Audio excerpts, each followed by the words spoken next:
Respected Honorable Governor and Chancellor of State Public University, Shri S. Abdul Nazeer Garu, distinguished Vice Chancellors of all public universities, APSHI Chairperson Professor K. Madhumurthy Garu, Vice Chairpersons, Secretaries of various departments, Burti Rashekar Garu, Hari Jawaharlal Garu, Shashtar Garu, Anantaram Garu. I'm really honored to address this August gathering at a moment of profound importance for public universities in the state of Andhra Pradesh. I'd like to take this opportunity to wish on behalf of the Honorable Government, the Governor of Andhra Pradesh, a very happy birthday, sir. On your birthday, you have taken time out to be with us. It clearly shows your commitment, your dedication to strengthening public universities here. The Honorable Governor, Shri S. Abdul Nazeer Garu, comes with deep commitment to justice, constitutional values, equity and education. When I first became the minister and I called on the Honorable Governor, Sir was very clear. He gave me a clear mandate that we should make state public universities proud again. You know, his career is a clear reflection of discipline, integrity and what determination can achieve, and stands as a role model for the youth of Andhra Pradesh. Sir is a shining example to every student of what courage and character can actually deliver. Personally, I am deeply indebted to the Honorable Governor, Sir, for being my philosopher and guide. Sir, I'd like to thank your guidance whenever I meet you and your words of wisdom that continue to lead this department forward. This conference is not a routine meeting, nor is it merely a review of administrative progress. It is a collective pause to reflect, reset, and reimagine the future of our public universities. Institutions that shape not just careers, but the intellectual and moral foundations of our society. Universities are the highest expressions of civilization's commitment to knowledge. They determine whether a state merely produces graduates or creates thought leaders, innovators, scholars, and responsible citizens. Vice Chancellors are not merely administrators, they are academic leaders, reform champions, and custodians of public trust. Andhra Pradesh stands at a critical juncture. Demographic advantage, technological disruption, and global competition demand a new university ecosystem. The government of Andhra Pradesh views its public universities as strategic partners in the state's transformation into a knowledge-driven society. Let me give you a few unsettling reflections from my Padayatra. I use it as my benchmark or my guiding principle.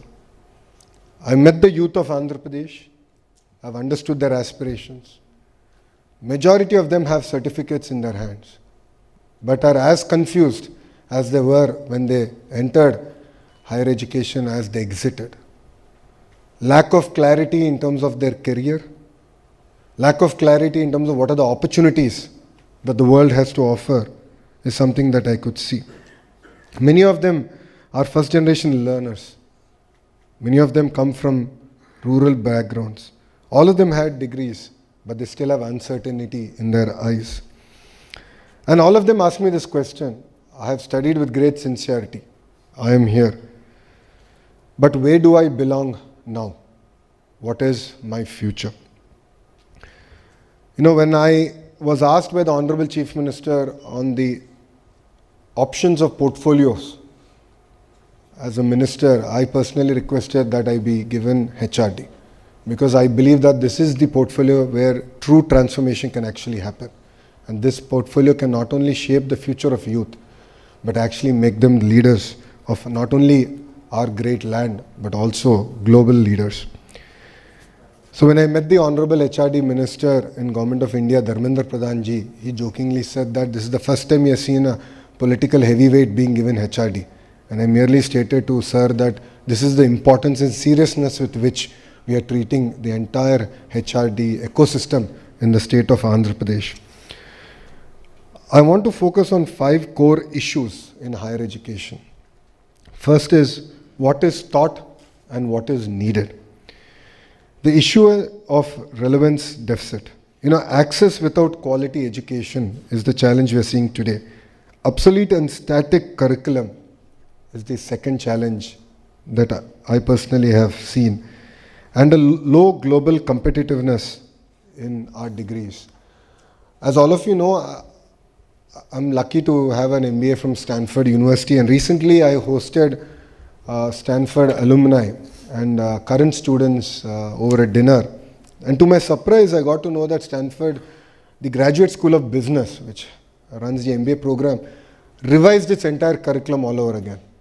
So they did this when I was part of, when I was doing my MBA there. They did it once and they're doing it all over again. Now, how many times have we done this reset? It's not mere improvement, it is a reset of their curriculum. So I would request all Vice Chancellors to look at this. Second challenge is degrees without livelihoods. Poor internship, apprenticeship and placement system. There's no credibility for the degrees that we are awarding. And there's a complete academic isolation from the industry that we today struggle with. Third is our publications without purpose.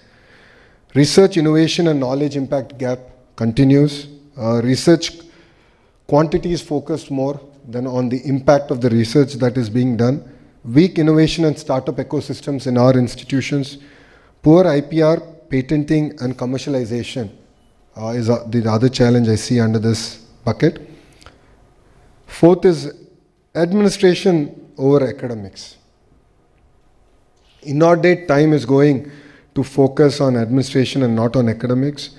I understand that we are going through a phase of governance, leadership and faculty challenges in our institutions. I understand that these are not decisions taken by us. There are some legacy decisions that are haunting us. But these are challenges and we need to build on it. And all of us have to give more time towards academic rigor. We have to spend time to motivate our faculty, build capacity, and ensure that decisions that we take are driven by data and not merely past precedences or practices. The fifth bucket I like us to think about is universities where students endure, where students experience equity and sustainability is very, very important. Currently, I truly believe that poor student mentoring and well-being and support is our challenge. Greater emphasis has to come here. Our financial stress and unsustainable funding models continue to have challenges on our institutions, so we have to learn to be, at least start on the journey of financial independence. All of your institutions have created world-class talent. Their CEOs who are heading Fortune 500 companies, Andhra University in particular, should be singled out for it. So we have to tap into that network. We have to build financial independence. And this is something I would request all of you to look at it. Definitely regional, social, gender imbalances is another area that we need to focus on. I believe that higher education today suffers from these 5 structural gaps: quality without relevance, degree without employability, research without impact, autonomy without leadership, and access without equity. So I sincerely hope that today's VC conference shall at least start on the journey of addressing these core issues. I believe that merely one conference is not enough. Consistently, on a systemic manner, under the leadership of the Honorable Chancellor, we have to continue to focus on this. I also want to quickly propose a few solutions here. One is, of course, academic quality and relevance. Greater focus on what is being taught and what is needed. So greater industry connect for leaders who are here, who have met me multiple times. Universities that I've visited, I've always focused on this in all my talks. We have to reimagine our university syllabus for the next changed decade. And today, knowledge is changing fast. It doubles rapidly. Careers are changing over time. 80% of the jobs that are going to get created in the next decade are in sectors that are yet to be discovered. Those are the kind of challenges that we as academicians are being faced. So we need to tune our entire academic rigor in that focus. And quality should also be measured in what a student can understand, apply, and I believe, very important, is to question. The culture of questioning, challenging one's ideas is something that is very, very important. If we continue to teach outdated content, we do not merely waste time, we betray trust of our children. Universities must therefore update their curriculum relentlessly, embrace multidisciplinary learnings, align teaching with real-world relevance, and relevance here is our collective responsibility. The second bucket is employability, skills and industry integration. Degrees must lead to dignity of work. I like to say, as is shared in my Padayatra, where children have graduated out of our institutions, did not get jobs, while they went to Amirpet. I'm sure all of you know where Amirpet is. They will go to Amirpet, 4 months training, and they are able to find a job. So this is the kind of disconnect that we have, and this is something that we need to focus.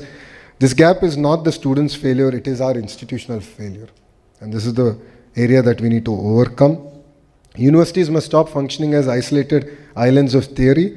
They must become bridges between learning and livelihoods. And this is something I would request all the Vice Chancellors to take a hard look at it.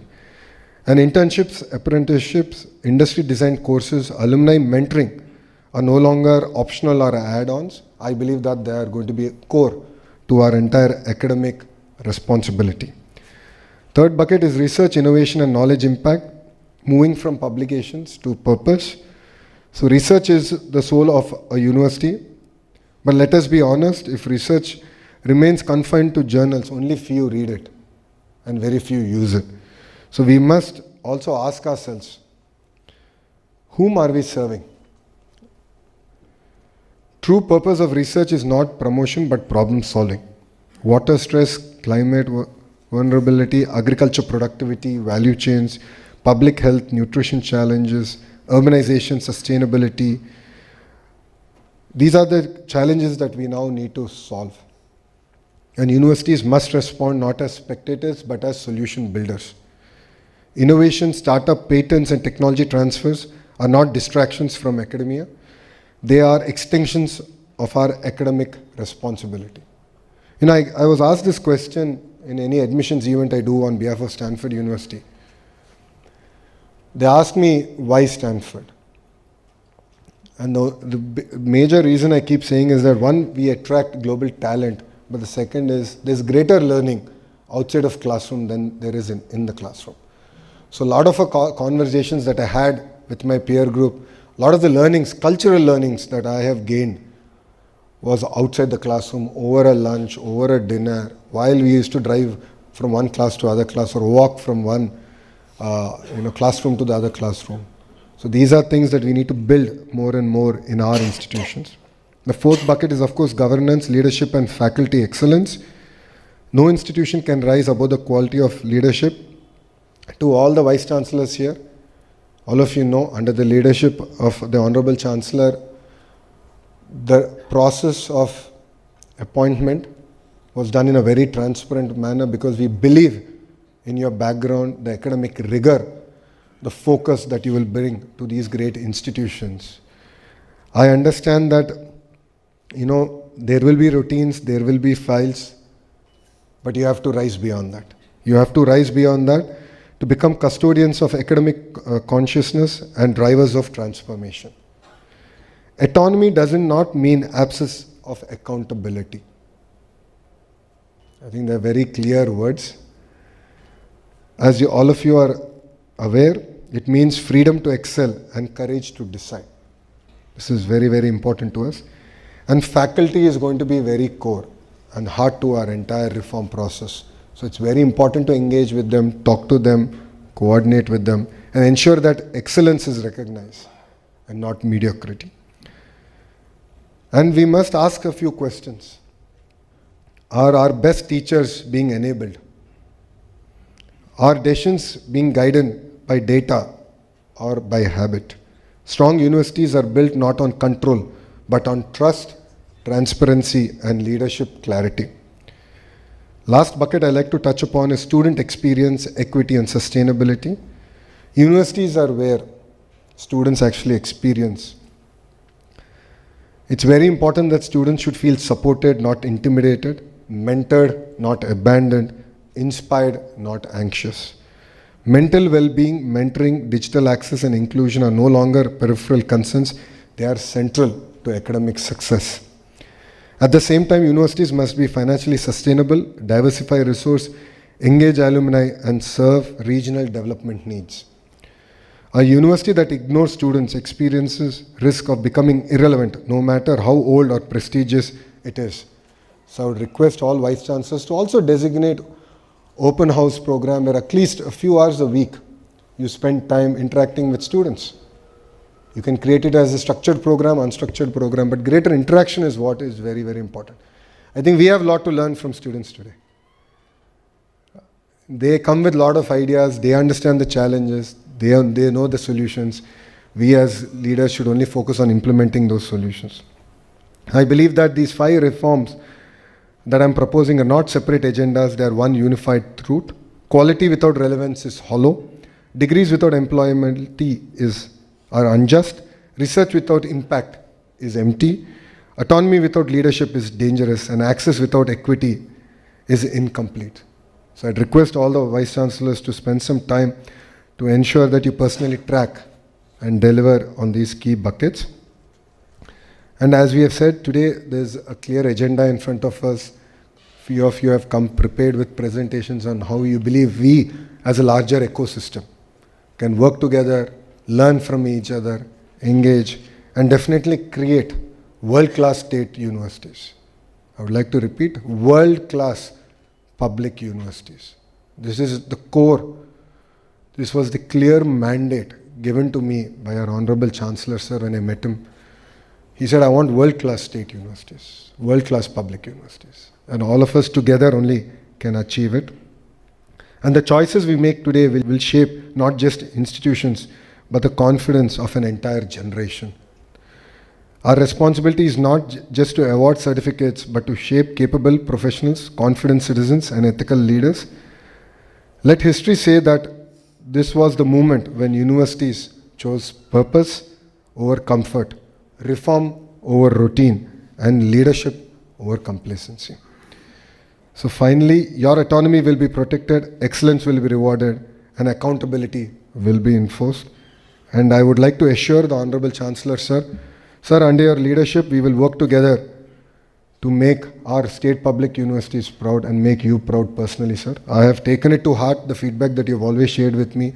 As I've said, you are my philosopher, you are my guide, sir, and we will make you proud. We have started on our journey, and rest assured, by the time we come to the next conference, we will deliver on what have been discussed today, and we look forward to hearing from you, sir. Thank you very much for this amazing opportunity. Jai Hind. Thank you very much, sir.